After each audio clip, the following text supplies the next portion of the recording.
I'll be limited mainly to testing kind of what you know rather than how you think. And that's unfortunate, especially in a class like this. So I'm going to talk to Keith Hayes, who's our educational technology guy, and see why you guys don't have pencils and what we can do to get pencils in your hands. Because I'm finding them actually very useful. When they gave us our upgraded iPads, they offered us a pencil, and I didn't get one. And then I saw a couple of students using them, and I'm like, oh, maybe I need to get a pencil. And then I got a pencil, and I find that I use it all the time now, and I'm finding it very useful. So either way, Monday you're going to get an exam. It's either going to be an online exam or it's going to be a PDF exam that you can write on and save your answers and then zip that back to me electronically. In either case, what's not going to happen is we're not going to be sitting in a room together. I'm not going to be patrolling around the room, monitoring how things are going, et cetera, et cetera. So there are a couple of changes that we're going to have to make to the testing environment. One is I will have a Zoom meeting set up. And at the beginning of the exam on Monday, I will open up my Zoom window. And if you have questions during the exam, log on to the Zoom meeting, log on, ask me the question, I'll answer the question, and then you can go back to taking your test. That's going to be probably a lot easier than you texting me or emailing me or anything like that. The time lags in that usually are disruptive in a testing environment. The second thing is, I'm not going to be patrolling the room. I'm not going to be watching you taking the test. So I have zero control over your academic honor code violation or not. So during the test, what I need you to do is I need you to be honest. The purpose of the test is for me to ascertain what you've learned and what you understand.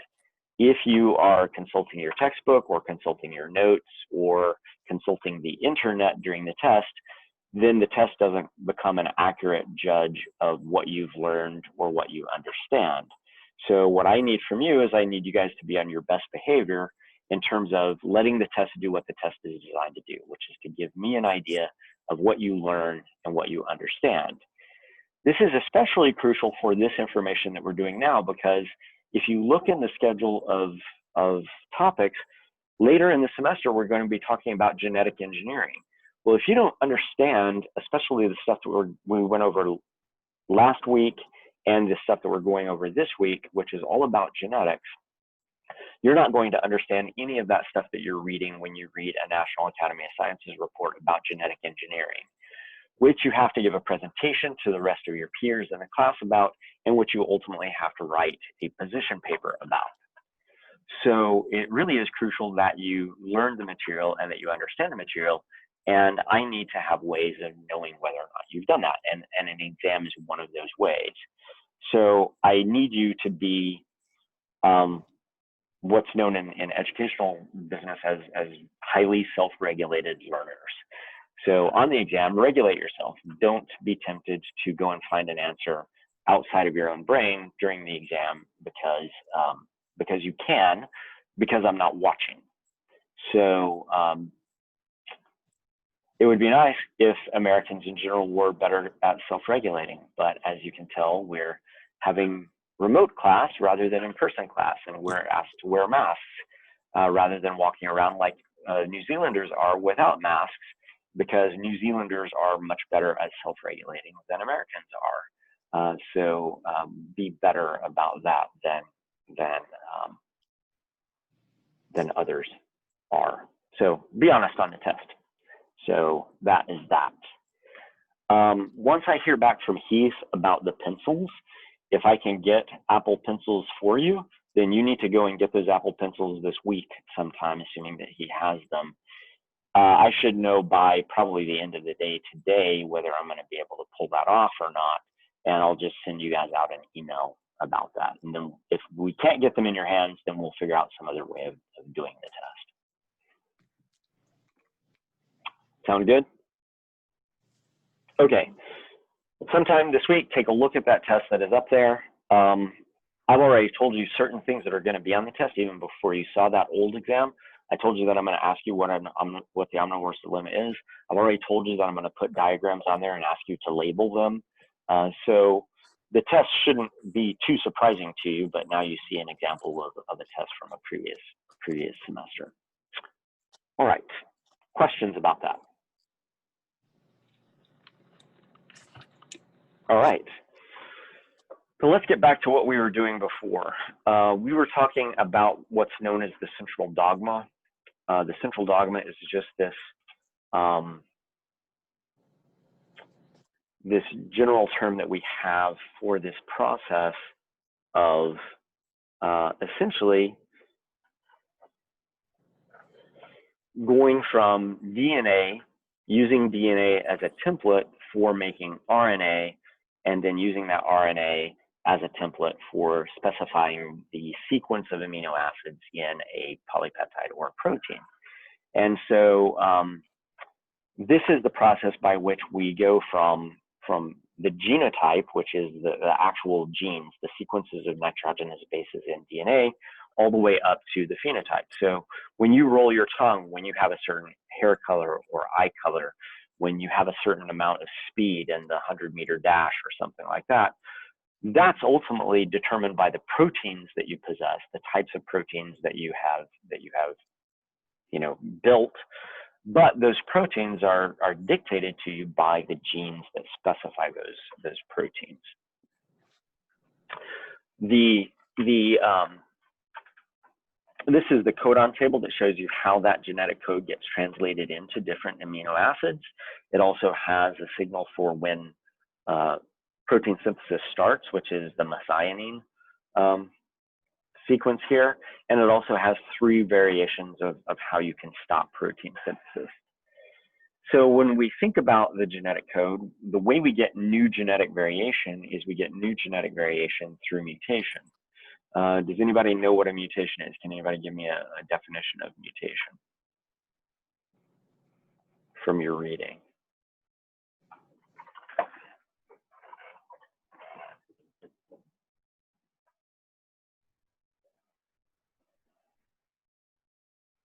Just lost Marcus. Screw mutation. There he is. He's back again. Who can tell me what a mutation is?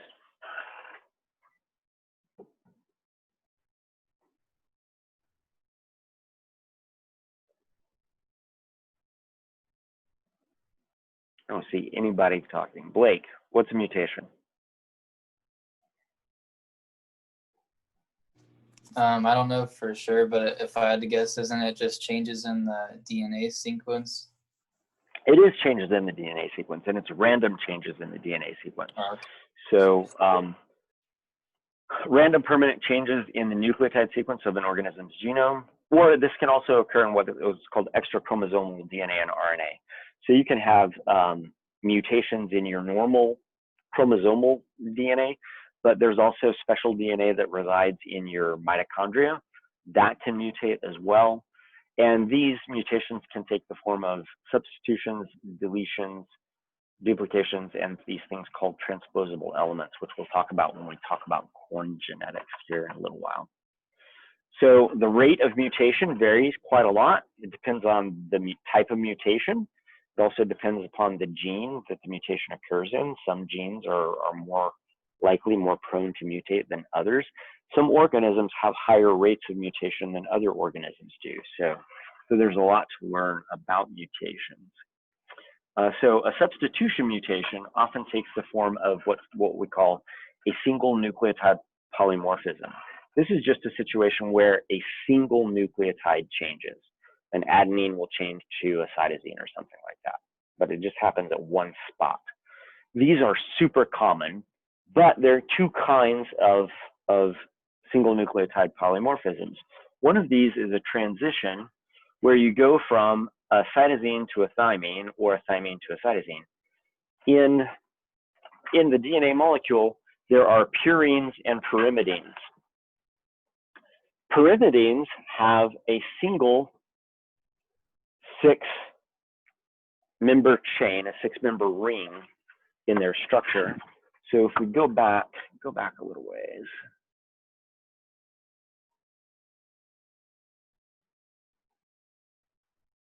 Oh, too far. So if we go back, we see that there are two types of nitrogenous bases.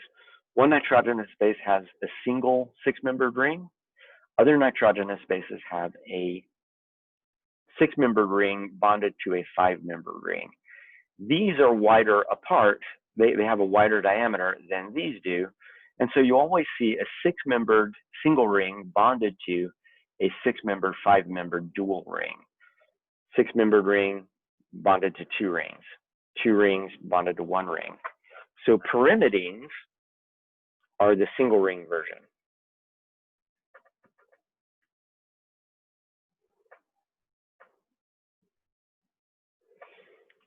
And so purines, so this is a pyrimidine.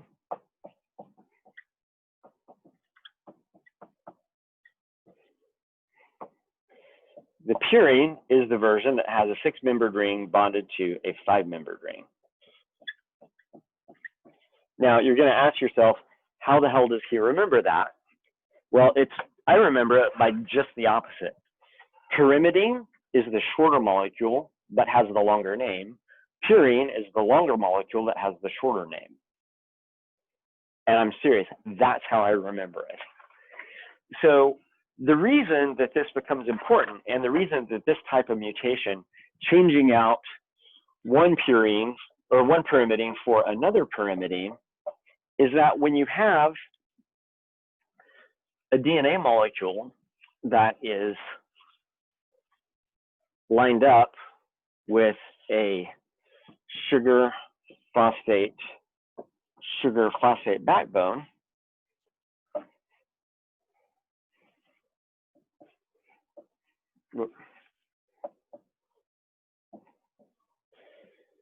when you put a single ring combined with a double ring here, you can put a double ring,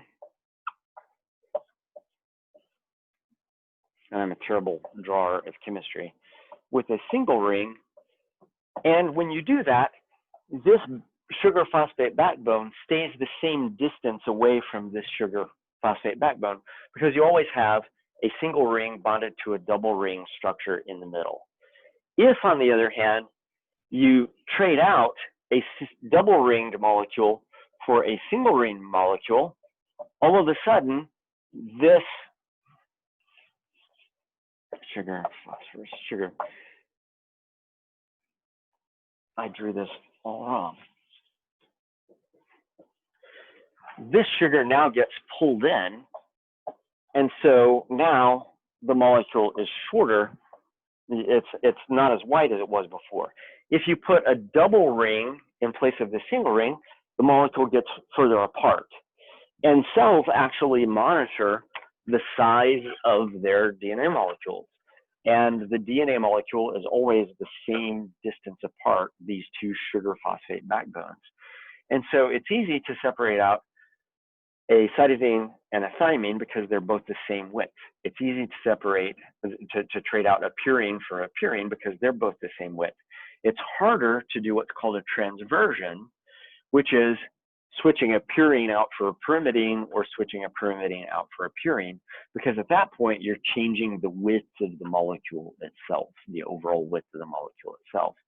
As a result, about 2/3 of the mutations that are single nucleotide polymorphisms are of the transition type. Only about 1/3 of the mutations are transversions.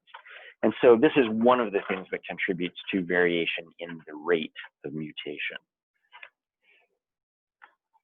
Additions and deletions also occur at a less detectable rate. And this is when you remove one nucleotide or add a nucleotide or two in. And this results in what we call a frame shift mutation. And on the next slide, I'll show you kind of how this works. So up here at the very top of the diagram, we see a DNA molecule. If we just look at one strand of this, let's say that this one strand is the strand that gets transcribed into messenger RNA, and then that strand gets translated into a protein molecule. You see the AUG is the beginning of protein synthesis. That's always the methionine. Then the next amino acid would be lysine. The next amino acid would be phenylalanine. The next amino acid after that would be glycine. And then we have a stop codon. So this is the world's shortest protein. It only has 4 amino acids in it. But if we take this DNA and it gets a mutation such that here in between the 3rd and 4th spot, an extra adenine gets added in. Well, what that does is it then shifts all the rest of these things down. And remember that when we're going through and doing protein synthesis, the transfer RNA molecule binds to these 3 nucleotide sequences in messenger RNA, the codon.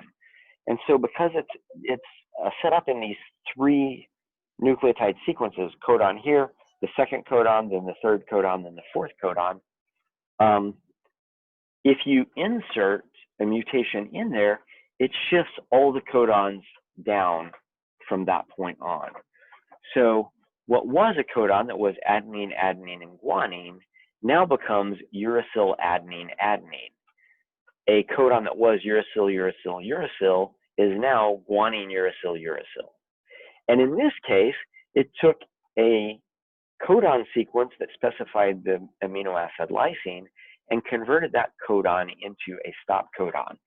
Go back to the codon table, and we see that uracil, adenine, adenine is a stop codon as opposed to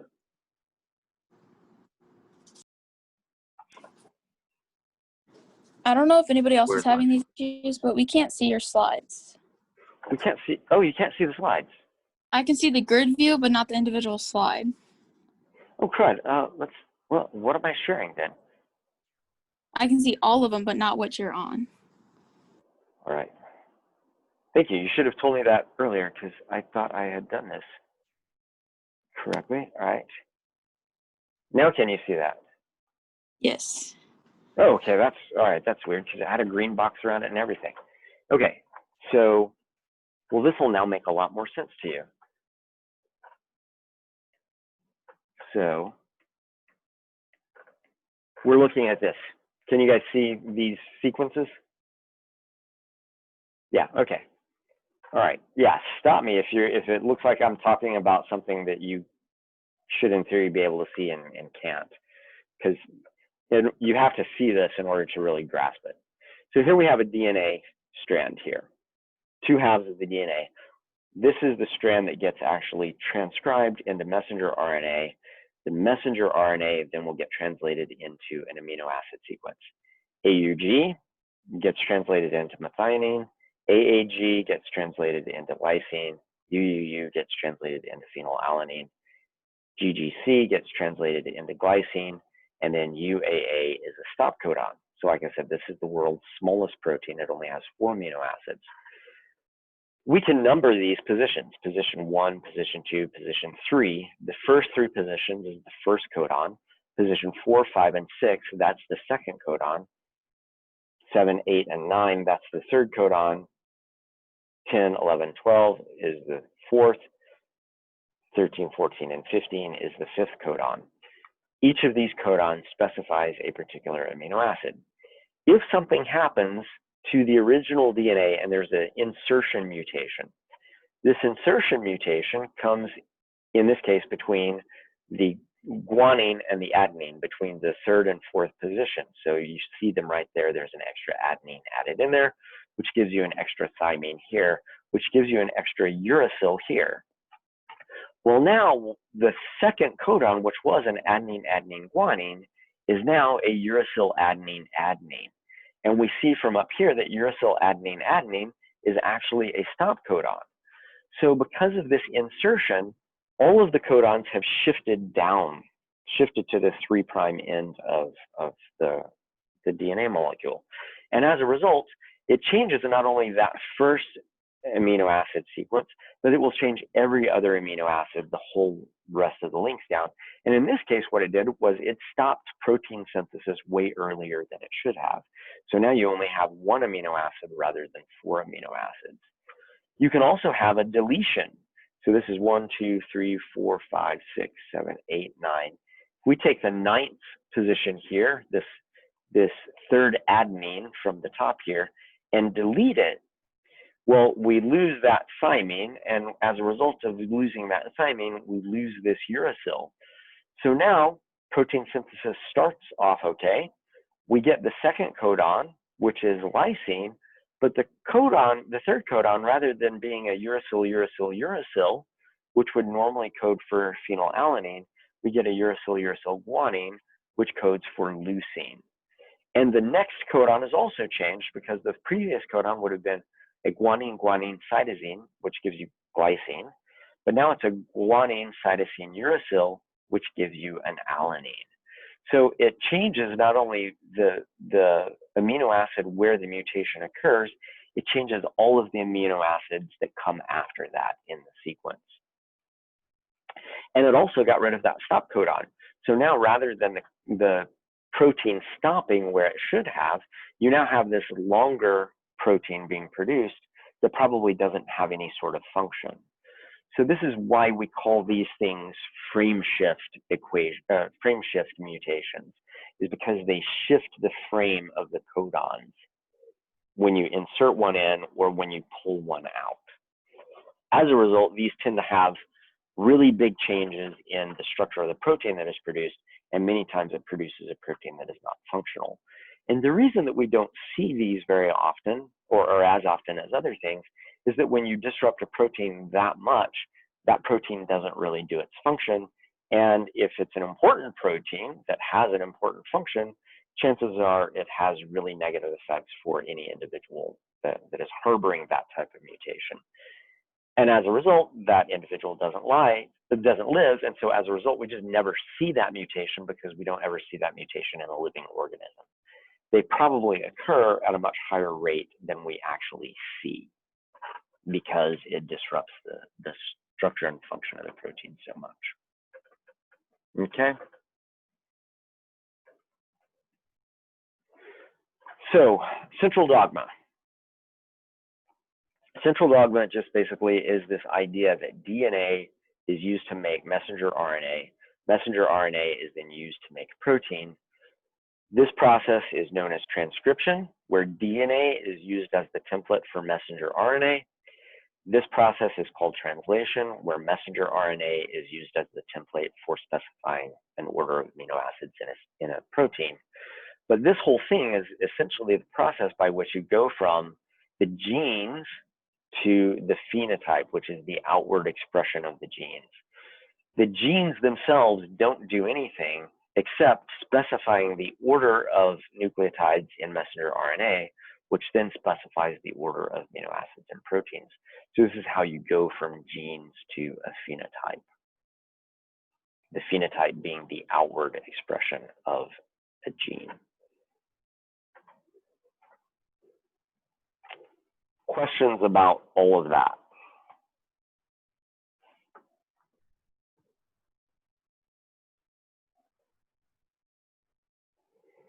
Once again, the way to survive this kind of material is to learn the process in kind of a linear fashion.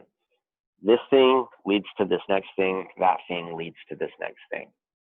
That thing then implies something else is going to happen after that. Learning it as little isolated bits is not going to be nearly as productive.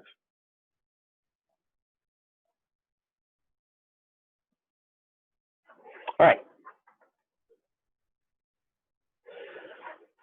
This brings us to a study of genetics, because what we just talked about is what happens within an individual.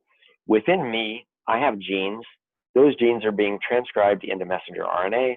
That messenger RNA is then translated into proteins that gives me blonde hair, blue eyes, 5'7" stature, 165 pounds girth. Although there is an environmental component to my girth also. So what makes me who I am? The blue eyes, pattern baldness, graying at a certain age. All those things are contributed to by genes. Those things can also be influenced by environment as well. Living through the COVID crisis may make me gray prematurely because of stress and things like this. But genetics is concerned both with all of that stuff that's happening in my cells, where genes are being translated into my phenotype, but genetics also has to do with how you get genes from one generation to the next generation, and that's what Gregor Mendel did. So this is a guy named Gregor Mendel. You probably heard about him in high school, and this is a pea plant. He worked a lot of these basic ideas out in pea plants. So you might ask yourself, well, why did he end up using pea plants? Well, one of the cool things about peas is that they have a closed flower. So when we look at this flower, all you can see is petals here. The reproductive parts, what's the name for the male and female reproductive parts?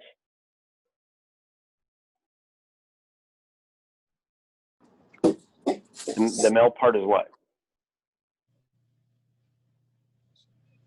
It's a little stalk with a little ball on the end of it, full of pollen. Anthers. So anthers is the little ball in the part, but the filament and the anther is all called the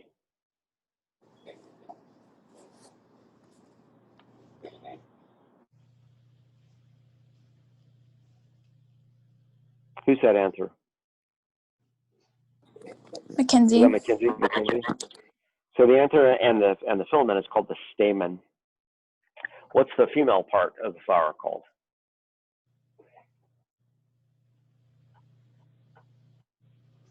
I have to go way back to the beginning.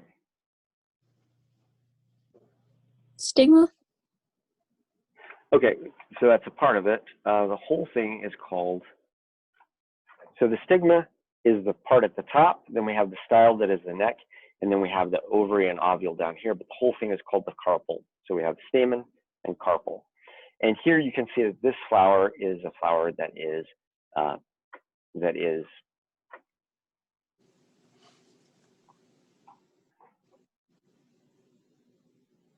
perfect because it has male and female parts. When we go back and look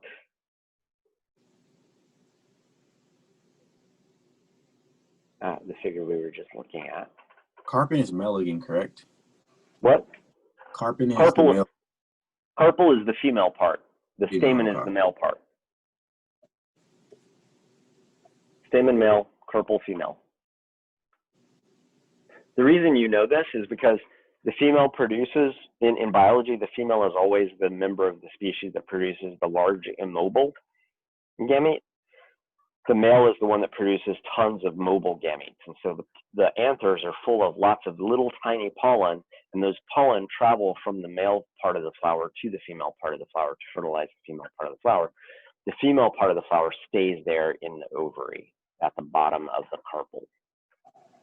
So what do you not see in this pea plant when you look at it in its kind of unaltered form?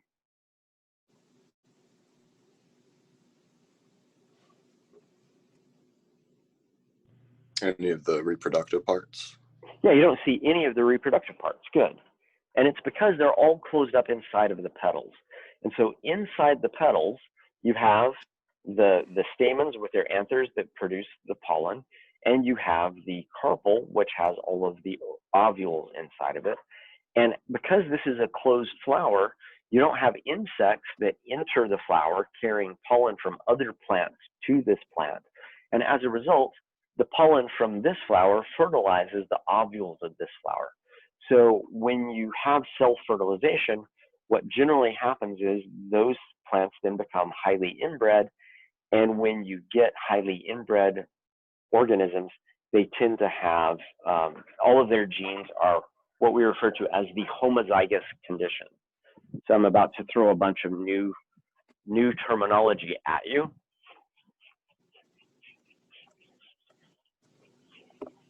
Remember that for any given gene, we can have variations for that gene. These variations are referred to as alleles. So in the case of tongue rolling, remember tongue rolling, you have a variety of the gene for tongue rolling that is dominant, that allows you to tongue roll.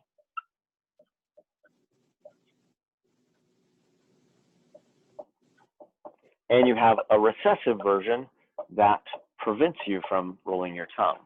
So these two variations of the tongue rolling gene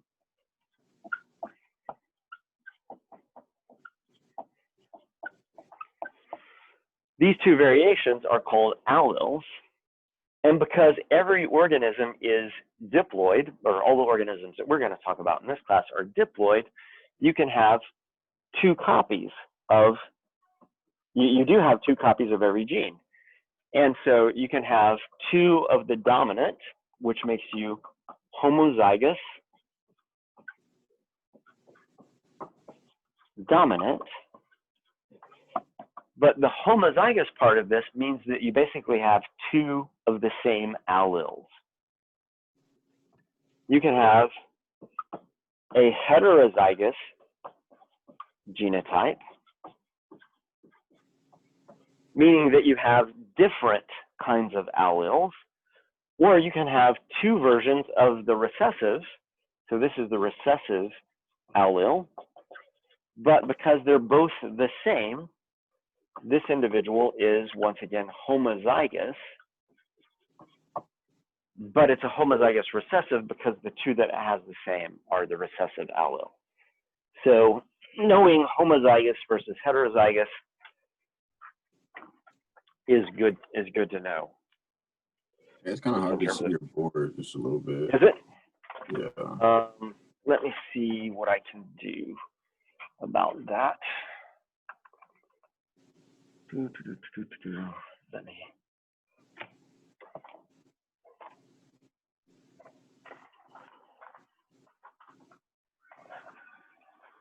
Rearrange my office some.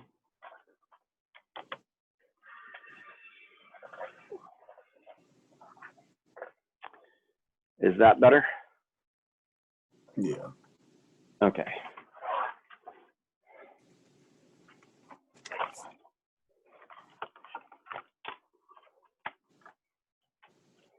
Can you guys still see the PowerPoint? Yeah.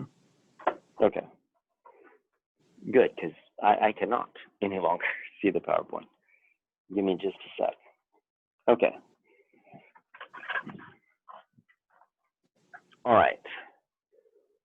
Is that easier to see the board now? Mm-hmm. Might be even easier if I can get some of the glare off of it. All right. Now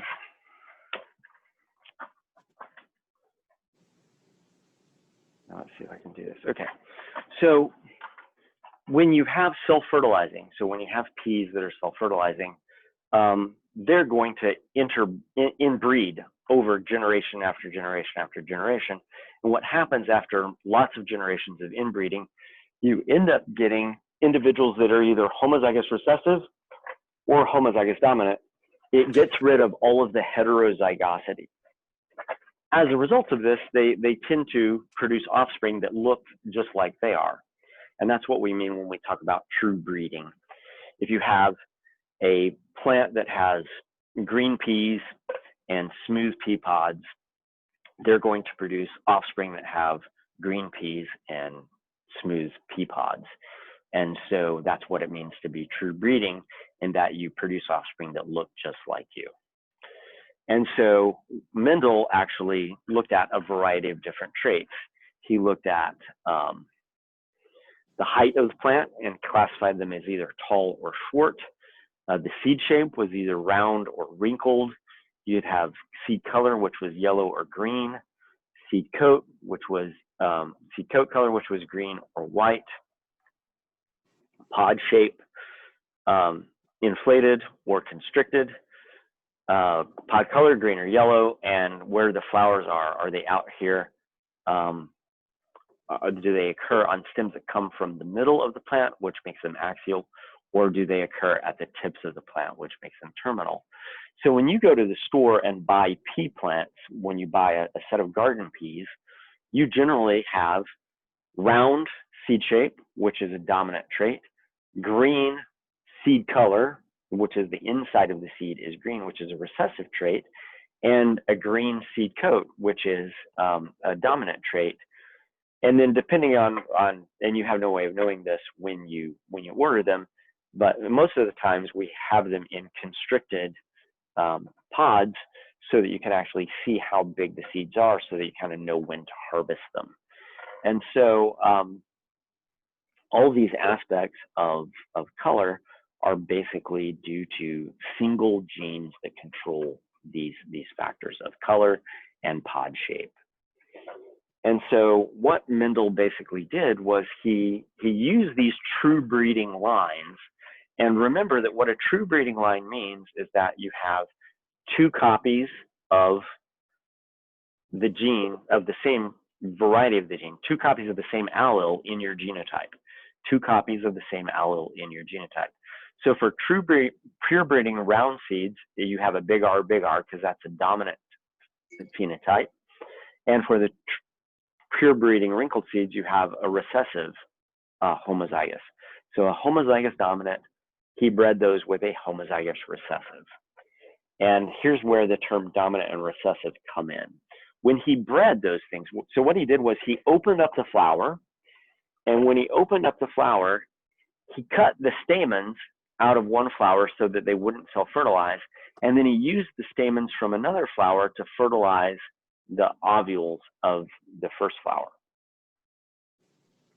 So when he did this, what he got out of this whole thing was he got an entire generation of seeds that were all round. And he didn't know about this part here. This is something that he filled in later. But what he did was he bred this plant to that plant, and he got this result, all round seeds. Then what he did was he allowed these seeds to self-fertilize.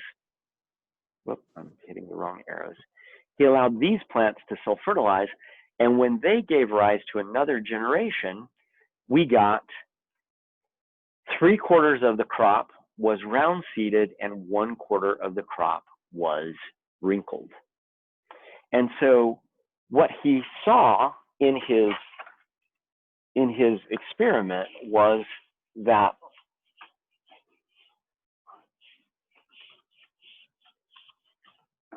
if you take an individual who has, if you have a trait, you have two different varieties of the trait.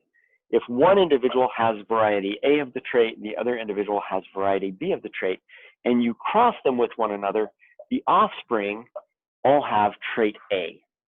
But if you take these individuals and allow them to self-pollinate, you end up getting trait A and trait B back, but it's in a very particular way. 3/4 of the population will have trait A, 1/4 of the population has trait B. And what he basically said in his writing is that in this first generation, trait B recedes to the background, which is why it's called recessive. So this version of this gene is the recessive version. And it isn't that it went away, it was always there. If it went somewhere or didn't get transmitted to the next generation, we wouldn't see it crop up again. And so what he basically said was, that thing is still there. It's just that when it's there in the presence of this one dominates and this one recedes into the background. So that's why this was called the dominant form of the gene. And so what he figured out is that in order for this to work, you had to have two versions of these genes. And so what he concluded was that in the pure breeding strains, you have two versions, but the versions are the same, which is why you can only produce one type of gamete, and you get nothing but round seeds if you allow this individual to self-pollinate. Same thing here, you have two versions, but the versions are the same. They're the recessive versions. They only produce recessive gametes, and as a result, they're always going to produce wrinkled seed. When you cross these, though, you get one allele from this one, you get the other allele from this one, but the one that gets expressed is the dominant version, which is why everybody is round. The recessive version of the gene is still there. And then when you cross these, once again, these two versions get split out during meiosis into gametes that possess the R, the big R, and gametes that possess the little r, so that you get a homozygous dominant, you get 2 heterozygotes, and you get 1 homozygous recessive, which gives you 3 round seeds, 3/4 of the population producing round seeds, and 1/4 of the population producing wrinkled seeds. So where this ultimately comes from is from meiosis. So remember that in meiosis, you have a cell. Let's say that this is a cell that just has 2 chromosomes. So its diploid number is 2, which means it has 2 copies of one type of chromosome. And on this chromosome is the big R allele. Now, during meiosis, during metaphase, these chromosomes go through synapsis during prophase 1, and they line up here. But because they all have the same version of the genes, doesn't really matter what happens. At the end of telophase, each chromosome has been partitioned into a new cell. Each chromosome has the same alleles on it, such that at the beginning of meiosis 2, we have that situation going on. These things line up along the metaphase plate. And once again, they all have the same allele. And when these things separate and go off to the opposite sides of these new cells, you end up with 4 cells. Each cell has a chromosome, and each of these chromosomes has the big R allele on it. Okay? So it's really dull. The only kind of gametes that this cell can produce are gametes that all have the big R allele. But now, what happens if we begin with a cell that is heterozygous?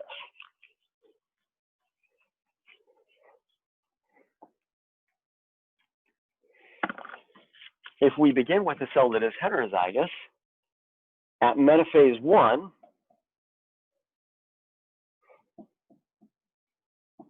we have 2 different chromosomes. We have a chromosome that is the big R chromosome. We have a chromosome that is the little r chromosome. During anaphase 1, this chromosome goes to one new cell. This chromosome goes to another cell. So at the end of this process, we have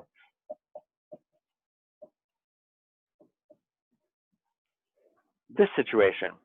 When we go through metaphase 2, we will then end up with 4 cells. Each cell has a chromosome carrying the gene for seed color, seed shape rather. But 2 of these will have the big R allele, and 2 of these will have the little r allele. And so 50% of the gametes, 50% of the pollen, or 50% of the ovules will be the big R allele, and 50% of them will be the little r allele. So this last figure in the PowerPoint, this one over here, the things that go at the top and the things that go down the side here are due to the process of meiosis. So why did I have you learn mitosis? Well, because learning mitosis tells you something about the second phase of meiosis.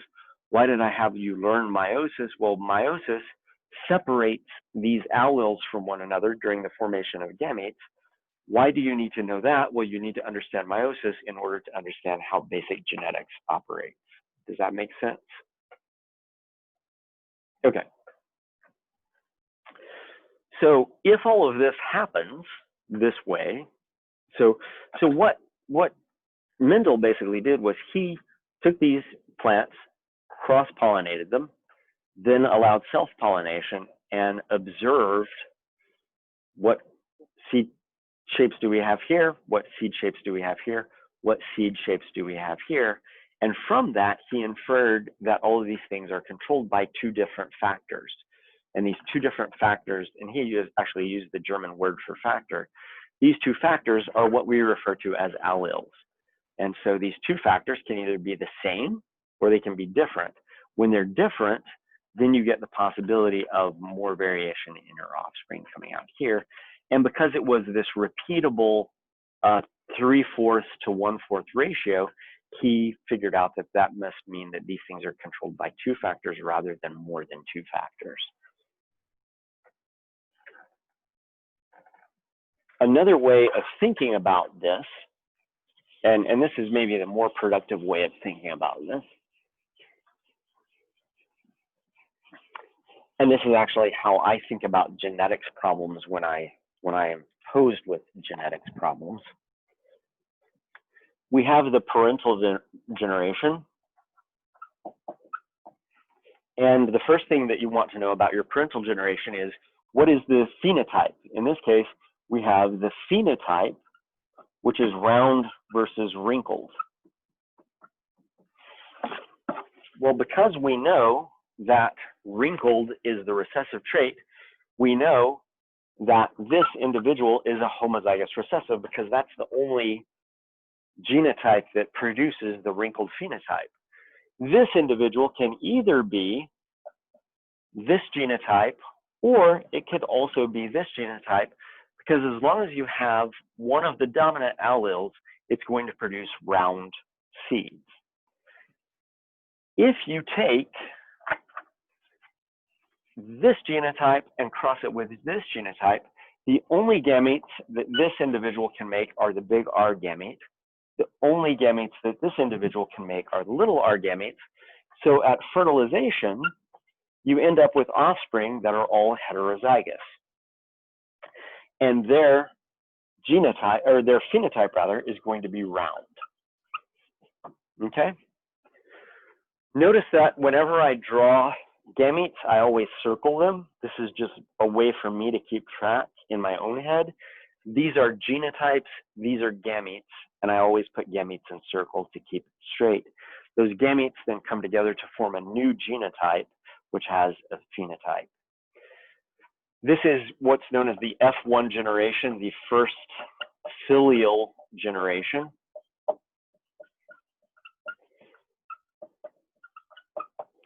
And basically this is the first part of that diagram that's still on your screen. But now we can take these individuals and allow them to self-pollinate, which is essentially the same thing as taking these individuals and crossing them with another individual of their same genotype. Well, now when we think about what gametes this individual can make, it can make a big R gamete or it can make a little r gamete. This individual can make a big R gamete or a little r gamete. And 50% of this individual's gametes are going to be big R, 50% of them are going to be little r. 50% big R, 50% little r. And what that square does, what that box does, this is called a Punnett square, invented by a guy named Punnett, clever, is we take the gametes from one individual, put them across the top, we take the gametes from the other individual and put them down the side, and then we just bring one set of gametes down, and we bring the other set of gametes across.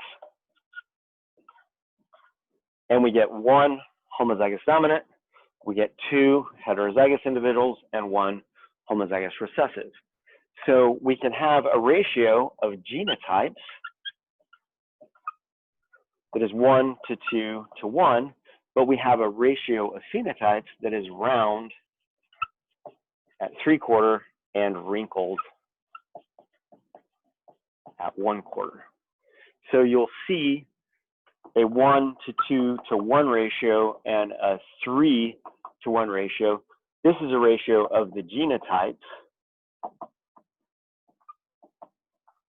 This is a ratio of the phenotypes.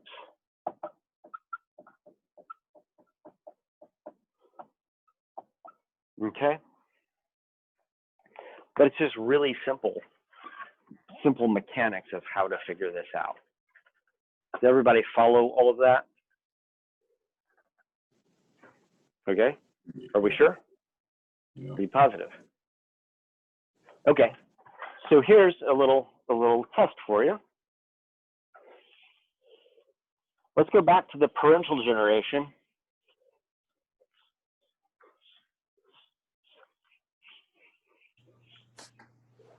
What if I told you you have a round plant and you have a wrinkled plant? You cross these two plants and you get the F1 generation is 1/2 round and 1/2 wrinkled. How can you explain that? One Anybody? of the parents was heterozygous, one was homozygous. Okay, so which one has to be homozygous? The wrinkled. So wrinkled is- has to be homozygous because that's the only way that you get wrinkled plants out. This plant here could either be 2 dominant alleles or a dominant and a recessive allele. So when you get the phenotype of an individual with a dominant trait, but nobody gives you the genotype, oftentimes we write it this way, where we know what one of the alleles is, but we don't know what the other allele is. So if this was a dominant allele, all of these should be round. But because not all of these are round, we know that this one must have a recessive allele, because when we go to make the gametes here, this individual can make one type of gamete that is a dominant allele. It can make the other type of gamete, which is a recessive allele. This individual can only make the recessive type of gamete. So half of these will be heterozygous but round, and half of these will be homozygous, recessive, and wrinkled. Okay, see how that works?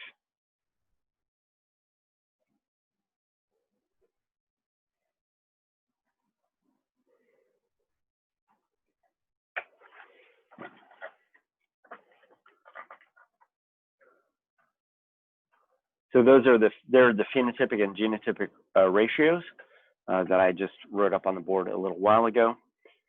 So if we can do this with one trait, we can do this with multiple traits. So the next example here is a pure breeding round yellow seed crossed with a pure breeding wrinkled green seed. And this next figure runs you through the progression. But now you have to worry about 2 sets of genes, the genes for shape and the genes for color. So if you take this dominant, homozygous dominant, and cross it with this homozygous recessive, what are you going to expect to see in the F1 generation in terms of offspring phenotypes?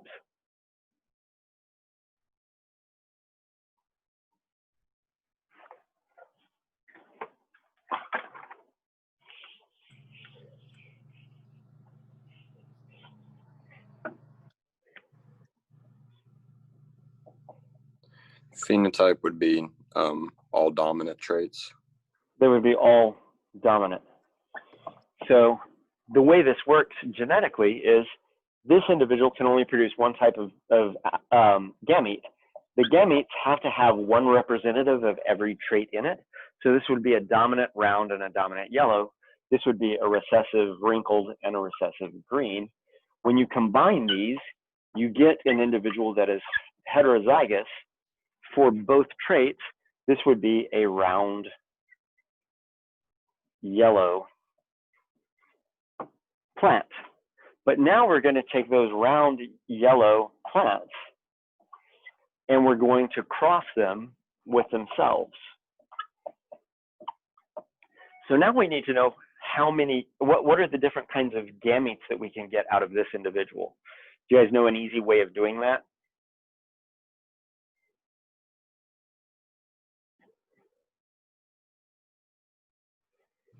If I asked you,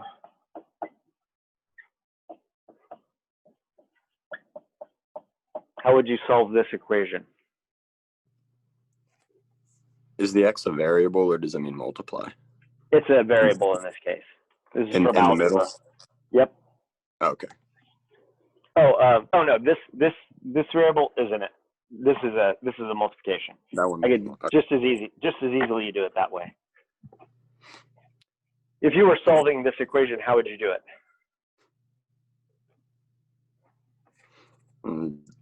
X times A, X times negative B, Y times A, Y times negative B. What's the shorthand version for saying that? Distribution, right? Hmm? Oh, I said distribution, but Yeah, FOIL. First, outer, inner, last. You multiply the first things together, you multiply the outer things together, you multiply the inner things together, you multiply the last things together. We can do the same thing here to form gametes. You take the gametes by imagining that they're two parts of a polynomial. Take the first, big R, big Y, take the outer, big R, little y, take the inner, little r, big Y, and take the last, little r, little y. You do the same thing for this.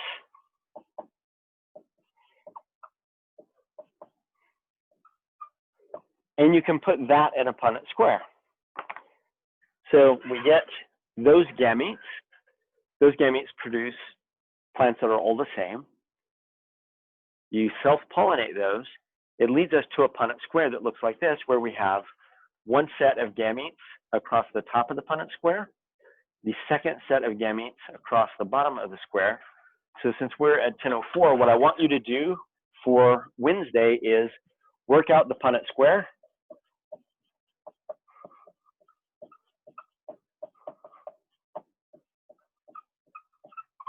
And tell me what the genotype, what all the different genotypes are and what ratios they occur, and tell me the phenotypic ratio. And do this without looking at the answer, which is on this slide also. Okay, so some practice homework for Wednesday. See if you can work this out, and we'll pick this up on Wednesday. Questions? Is this moving too fast for you? Is it moving too slow for you? Is it about right? Olivia? All right. Okay. What about the rest of you? All right. Kenton, did you ever get some clothes on? I did, yeah. Okay, that's good. Welcome to the land of the clothed. Thanks for your concern. Sure. I'm always concerned about naked people running around. All right, if you have any questions about this, drop me an email or something, but we'll pick up here on Wednesday. All right, see you then.